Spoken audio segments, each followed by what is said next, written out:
हमारे खास मुलाकात कार्यक्रम में आज हमारे साथ खास मेहमान हैं वरिष्ठ शायर सलीम रोबिन साहब। सलीम रोबिन साहब से इनके जीवन परिचय के बारे में हम जानेंगे और कब से इन्होंने शायरी की शुरुआत की और शायर बनने के पीछे इनका क्या ताल्लुकात था। आइए बात करते हैं रोबिन जी से।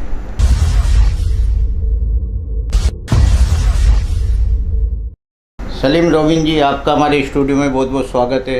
बहुत बहुत बहुत शुक्रगुजार हूँ मैं आपका, आपने मुझे यहाँ बुलाया है। बहुत बहुत बहुत धन्यवाद। सलीम रोबिन साहब, आप अपने जीवन परिचय के बारे में हमारे दर्शकों को बताएं। आप कहाँ से हैं और आपने शायरी का शुभारंभ कब से किया, इसके पीछे क्या तर्क था? मेरा जन्म कोटा में ही हुआ और कोटा में ही पले बड़े हुए। जो कुछ भी देखा कोटा को देखा। हमारा कोटा बड़ा खूबसूरत होता चला गया। वक्त बेवक्त की बात है कि हम भी उसके साथ साथ जवान होते गए और अब वक्त ऐसा आ गया कि बुढ़ापा भी आ गया। लेकिन हमारा कोटा बहुत सुंदर और बहुत खूबसूरत है।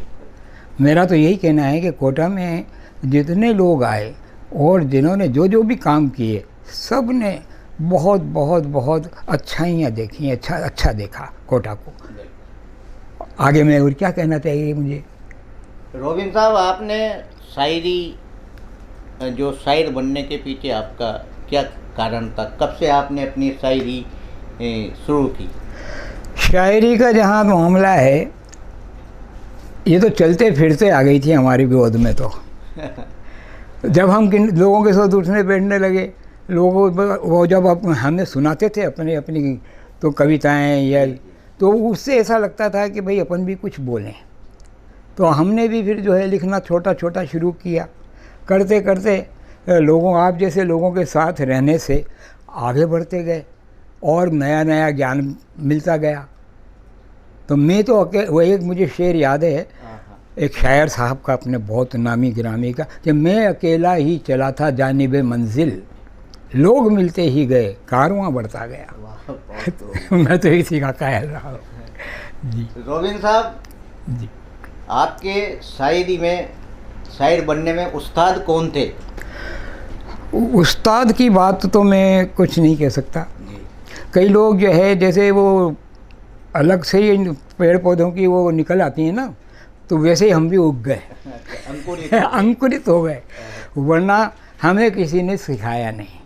जो कुछ देखा, कुछ फिल्मी दुनिया से सीखा।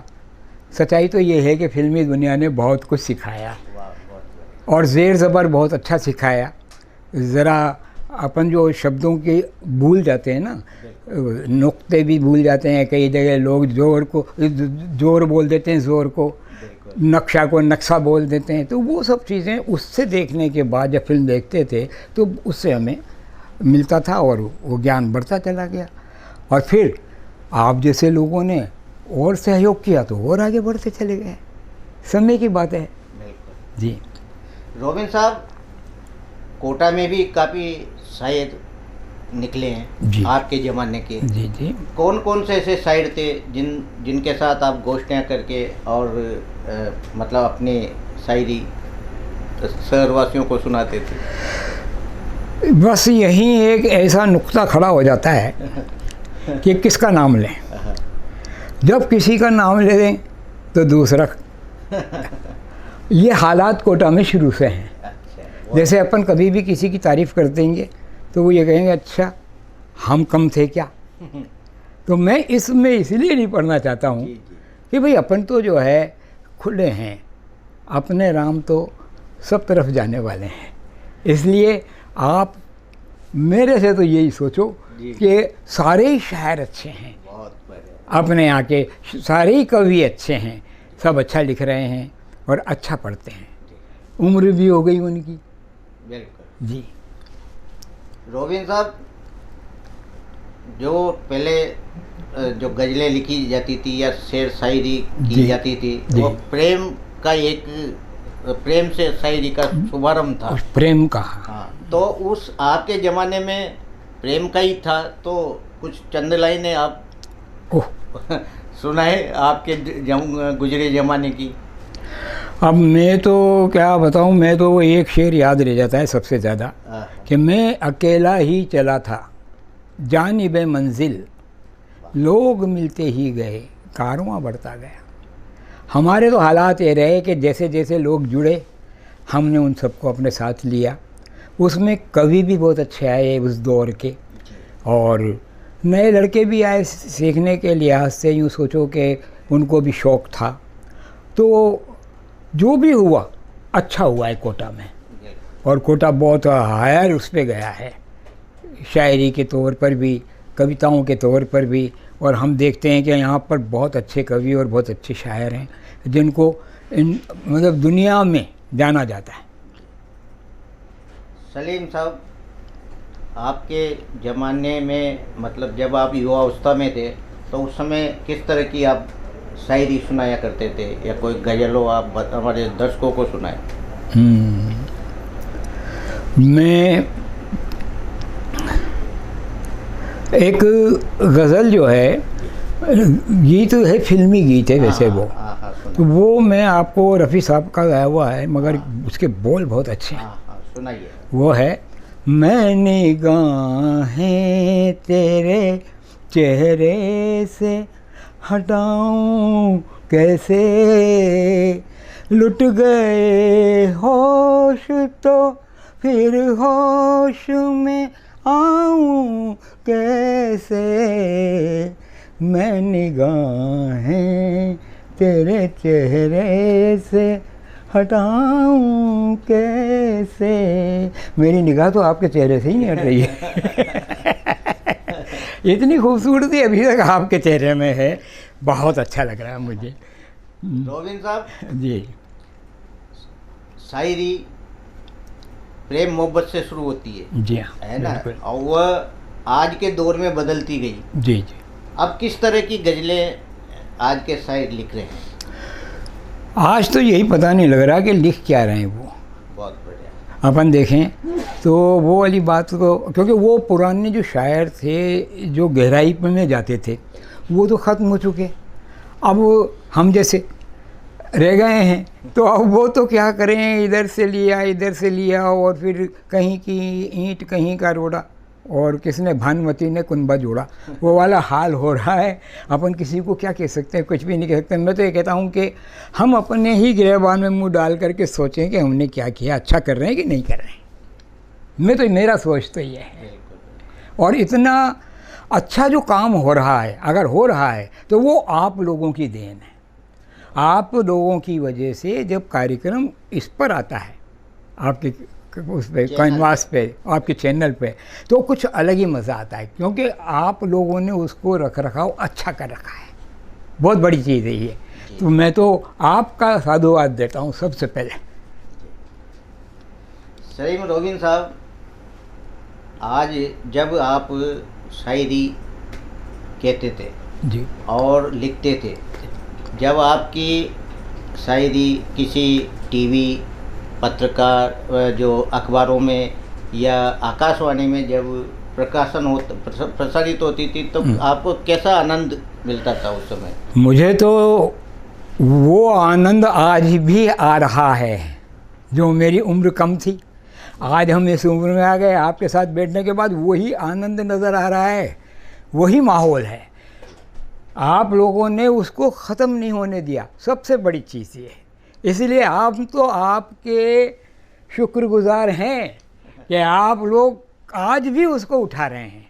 कितनी बड़ी चीज़ है, सोचिए आप, वरना लोग भूलने लग गए थे, हैं, एक दूसरे की काटा छींटी करने लग गए थे कि उसने ऐसा कर दिया और उसने ऐसा कर दिया। लेकिन जब आप जैसे लोग मिलते हैं और इस तरीके के इंटरव्यू लेते हैं तो मज़ा आता है। इस मज़े को हम ख़त्म करना नहीं चाहते। बहुत अच्छा काम है, बहुत अच्छा काम।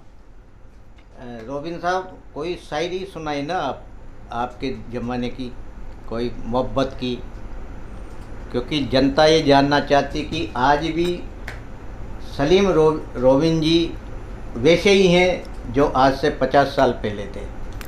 मैं तो एक गीत की को हाँ गा के हाँ, गा देता बिल्कुल, हूँ, है ना, एक तरन्नुम गीत है। में गाओ आप तो। और वो गीत महेंद्र कपूर ने गाया था। हाँ हाँ। और आप पर ही आ रहा है। अच्छा। मेरा प्यार वो है कि मर कर भी तुमको जुदा अपनी बाहों से होने न देगा। मिली मुझको जन्नत तो जन्नत के बदले खुदा की कसम है तुम्हें मांग लेगा। मेरा प्यार वो है। ज़माना तो करवट बदलता रहेगा, नए ज़िंदगी के फसाने बनेंगे। मिटेगी न लेकिन मोहब्बत हमारी, मिटाने के 100 बहाने बनेंगे। खुदा भी अगर तुमसे आकर मिले तो खुदा की कसम है मेरा दिल जलेगा। मेरा प्यार वो है। वाह। मैंने तो इसमें अपने रख दिए हैं। वाह सलीम साहब, बहुत बहुत बढ़िया। सलीम साहब, जी पहले जो फिल्में आया करती थी जी जी, उसमें जो गजलें गजल आते थे, जो होती थी वह आज भी जीवन थे। जीवन थे आज भी। और जो शायरों ने लिखी जी। वो गजलें, आज जो गजलें आ रही है जी। वो उस दौर की नहीं है। और क्या मानते हैं आप इसमें? दरअसल क्या है कि वो जो दौर था वो जो ज़्यादा लोग पढ़े लिखे थे, उर्दू हिंदी मतलब कई भाषाओं में उन लोगों ने अपने को बना रखा था। तो आज का दौर ये आ गया है कि ज़ेर ज़बर गायब हो गए हैं, नशिस्त भी नहीं बोलना आता। तो वो क्या वज़न डालेंगे? अगर वो लोग उर्दू सीखें, हिंदी को भी ढंग से नहीं बोल पाते हैं। जैसे अगर आपको जैसे शीघ्र आना है तो शीघ्र आ जाना, कई चीज़ें ऐसी हैं। तो जब तक अपनी भाषा जो खूबसूरत थी वो उसको उनके उस वक्त के अपने जो टीचर्स थे उन लोगों ने बनाया था। और वो इतने अच्छे लोग थे कि शब्दों को ज़रा भी गलत बोले वो खुद ही ठीक करवाते थे। और ख़ुद अच्छा बोलते हैं तो अच्छा ही सुनने को मिलेगा और अपने आप को कॉपी भी करेगा। लेकिन आज जो है वो दौर नहीं रहा। आज चल रहा है बस जो है जैसे कहते हैं कि हाँ यार हो रहा है। और जो लोग आप जैसे लोग समझदार हैं, जो जानते हैं कि ज़ेर ज़बर क्या है, शे और शे से क्या है, वो आज भी मज़े लेते हैं, बनाते हैं अपने हिसाब से। तो मेरा तो यही कहना है कि वो दौर और इस दौर में फ़र्क तो आ गया है।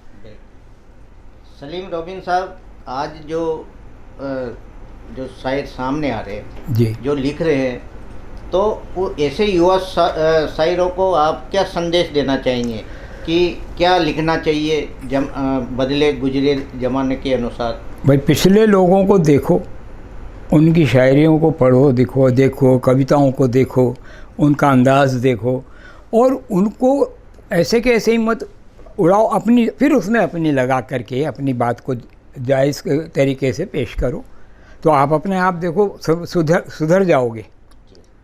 और अगर कोशिश करेंगे तभी सुधरेंगे। सुधारा नहीं जाता है, वो तो खुद को कोशिश करनी पड़ती है, ये आप तो जानते ही हैं। बिल्कुल, वरना सब बेकार हो जाता है।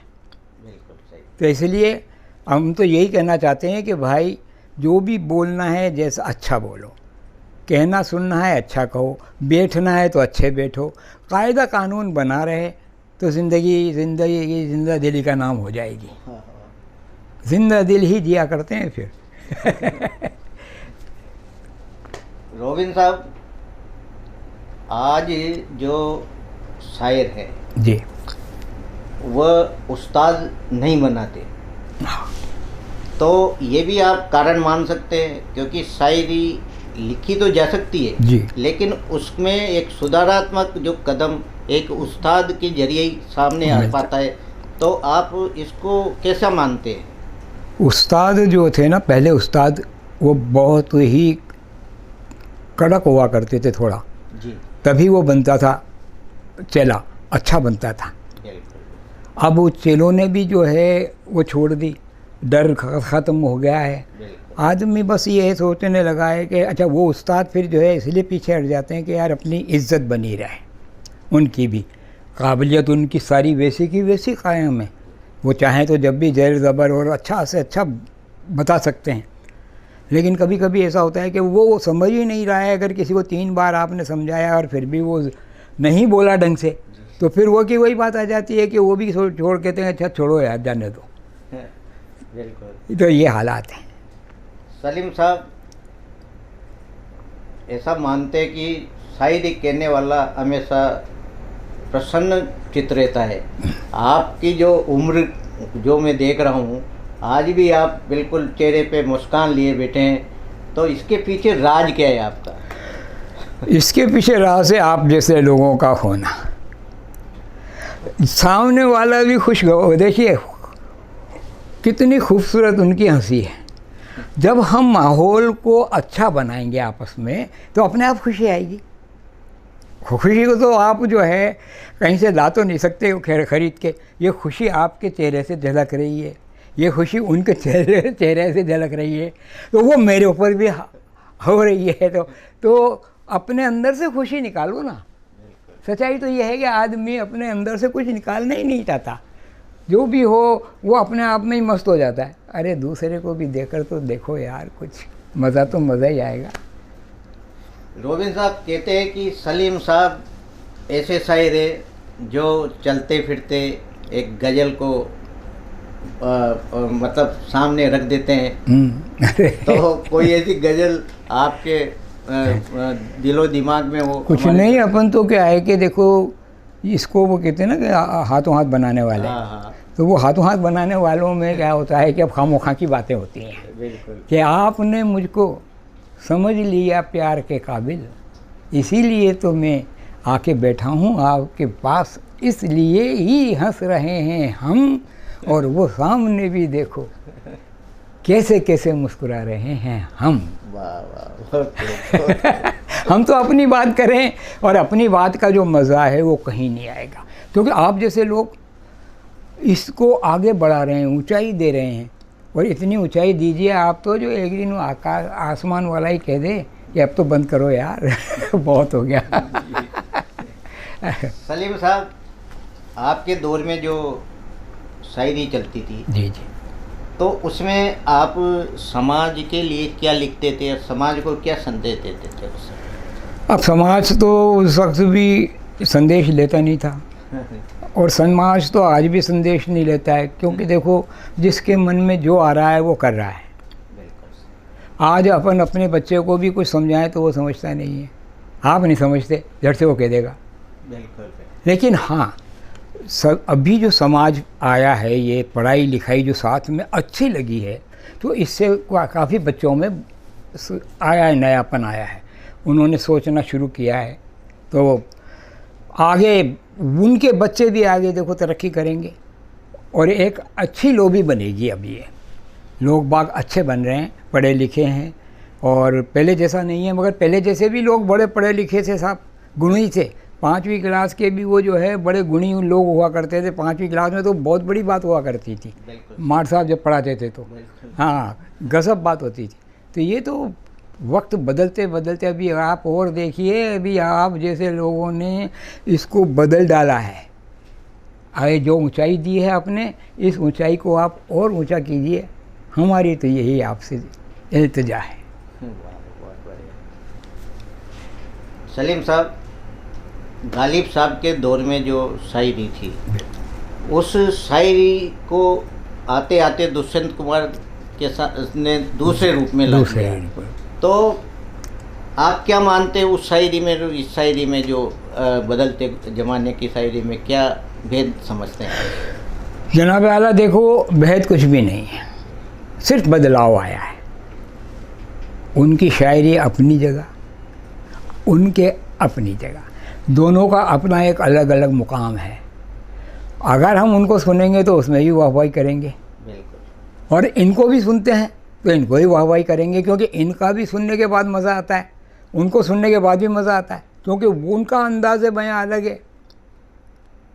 तो हम तो ये जानते हैं कि गालिब साहब ने कह दिया था, कहते हैं कि गालिब का है अंदाज़ बयां और तो उन लोगों ने जो दिया है ना, बहुत बड़ी ताकत दी है वाकई इस शायरी को, अपने रचनात्मक कार्यक्रमों को बहुत सारी बातें दी हैं। और तो आपसे क्या कहूँ मैं, आप सब जानकार हो, आप तो खुद गुणी हो।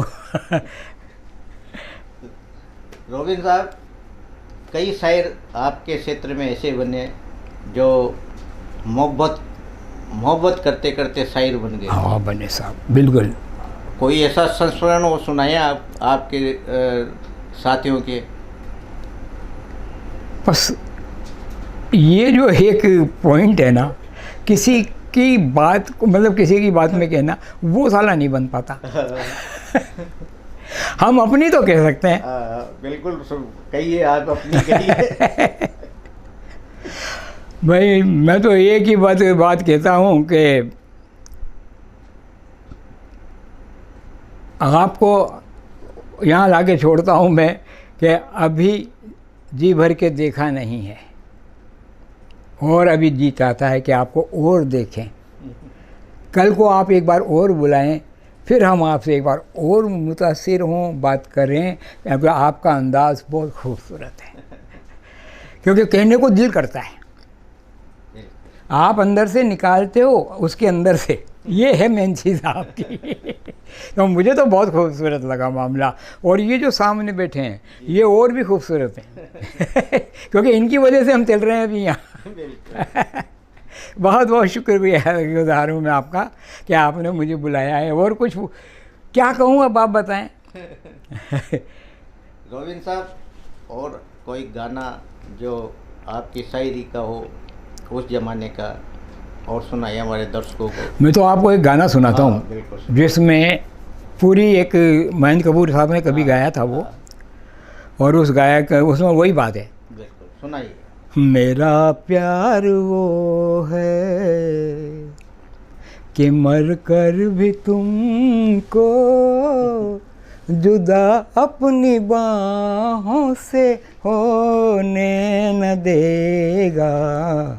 मिली मुझको जन्नत तो जन्नत के बदले खुदा से मेरी जान तुम्हें मांग लेगा। मेरा प्यार वो है। ज़माना तो करवट बदलता रहेगा, नए ज़िंदगी के फसाने बनेंगे। मिटेगी न लेकिन मोहब्बत हमारी, मिटाने के सौ बहाने बनेंगे। खुदा भी अगर तुमसे आकर मिले तो खुदा की कसम है मेरा दिल जलेगा। मेरा प्यार वो है। वाह वाह, बहुत खूब। महेंद्र कपूर साहब ने गाया था अब ये गाना, बड़ा खूबसूरत गाना, मुझे आज भी याद आता है क्योंकि इसके बोल बड़े शानदार हैं और आपने उनको हवा दे दी आज। रोबिन साहब, आपने शायरी की, कुछ लिखा भी होगा, तो आपने जो आपकी लिखावट वो एक पोथी में ही रख ली, क्या प्रकाशन में भी लाए आप? आपका ऐसा विचार क्यों नहीं आया? प्रकाशन में नहीं लाए, उसको बहुत सारे कामों में उलझा रहा। जी। जैसे स्कूल चलाया तो स्कूल में भी उलझे रहे, और ये गायक संगोष्ठियाँ की तो इसमें भी उलझे रहे, फिल्में बनाने लग गए तो फिल्में भी बनाने में लगे रहे। बहुत सारी चीज़ों में आदमी ज़्यादा कुछ कर नहीं सकता है। तो रोबिन साहब, आपने कौन सी फिल्में बनाई थी? बस समझ लो आप कि अपने दिल को खुश करने के लिए गालिब ये ख्याल अच्छा है। आप तो समझदार हैं, आप तो बात को समझते हैं। हमने जो अपने दिल को खुश करने के लिए जो बनाई वो हमारे पास रह गई, कहीं गई भी, इधर उधर भी हुई, लेकिन बस ठीक है, हमें उसकी खुशी रही कि हमने कुछ किया था। रोबिन साहब, आप वरिष्ठ शायर हैं और आपने कई चेलों को भी तैयार किया होगा। ऐसे कितने चेले आपने शहर में या हाड़ौती में जो आपसे राय लेने आते होंगे और आपसे कुछ अपनी उनकी लेखनी को सुधारने के लिए वो लेते होंगे? हाँ, मगर वो क्या होता है जी, मेरे पास ज़्यादातर लोग जैसे होते थे ना जी, तो मैं खुद ही उनको अल्फाजों को सुधारने की कोशिश करता था। ज़्यादातर ज़ेर ज़बर गायब रहता था। तो जैसे ज़रा नहीं बोल पा रहा है, ज़रा बोल रहा है, मैंने उस पर कोशिश की उस ज़माने में जी। और कई लोगों ने सुधारा भी, कई बच्चों ने। तो ये क्या है कि ये उनके अंदर से आती है ये। अब शाब्दिक अर्थों को तो अपन कैसे बताएं, फिर भी कोशिश करते थे कि भैया अगर उर्दू के अल्फाज बोलते हो तो ज़ेर ज़बर का कायम रहना ज़रूरी है, और अगर हिंदी भी बोलते हो तो उसमें भी, हिंदी में भी शब्दों का ज्ञान बहुत ज़रूरी है। क्योंकि आप अगर से बोलोगे और शे को तो सोच को जाने क्या सोच बोल जाओगे तो चक्कर पड़ जाएगा, उल्टा सीधा हो जाता है, बहुत अंदर आता है। हिंदी भी कोई छोटी मोटी चीज़ नहीं है, अर्थ बदल जाता है। हैं अपनी हिंदी का भी इतने अर्थ हैं कि पूछो मत। तो हिंदी को भी सिर्फ अपन तो लेके चले हैं क्योंकि हिंदी के बिना भी काम नहीं चल सकता। और हिंदी और उर्दू ये अपने आप में दोनों बहनें ही हैं, मुझे तो ऐसा लगता है है ना। तो इनका तो बहुत बड़ा काम है। अगर हिंदी के शब्दों को हमने ज़रा सा भी गड़बड़ किया तो वो इधर से उधर खिसक जाएगा, है ना। और यही उर्दू में होगा। यही है। तो अपन उस चीज़ को बड़े प्यार से देखें। मैंने बहुत सुधार करने की कोशिश की। जब मेरा स्कूल था तो बच्चों को समझाता था कि बेटा जो अपन शब्द बोल रहे हैं ना तो शे को से मत बोलो। हाँ, बहुत सारे क्या होता था कि होता है ठीक है जो है क्या किया जाए, घर में भी जब वो भाषा का वैसे ही प्रयोग होता है ना तो उसमें गड़बड़ हो जाती है। बिल्कुल सही कह रहे हैं। तो अपने को घर वालों से ही सुधार होना चाहिए। रोबिन साहब, जाते जाते हमारे दर्शकों को कोई और आपके पास गाना हो आपके ज़माने का? मेरे ज़माने का? हाँ, सुनाइए। मैं एक गीत सुना देता हूँ। तेरे प्यार का आसरा चाहता हूँ, वफा कर रहा हूँ, वफा चाहता हूँ। तेरे प्यार का दुपट्टे के कोने को मुँह में दबा कर ज़रा देख लो इस तरफ मुस्कुरा कर, मुझे लूट लो मेरे नज़दीक आकर, कि मैं मौत से खेलना चाहता हूँ, वफा कर रहा हूँ, वफा चाहता हूँ तेरे प्यार का। इस वक्त तो आपकी वजह से ये गाना याद आया मुझे। हाँ, बहुत बहुत शुक्रिया, आपने मुझे बहुत समय दिया। ये थे हमारे साथ वरिष्ठ शायर सलीम रोबिन जी। सलीम रोबिन साहब इनके ज़माने के वरिष्ठ शायर हैं। इन्होंने कई बच्चों को शायरी के लेखन में मतलब अच्छा काम इन्होंने बच्चों को सिखाया, और आज इनकी उम्र इतनी होते हुए भी आज ये हमारे कहने पर हमारे स्टूडियो में पधारे। आपका बहुत बहुत धन्यवाद। बहुत बहुत धन्यवाद, मैं आपका बहुत शुक्रगुजार हूँ।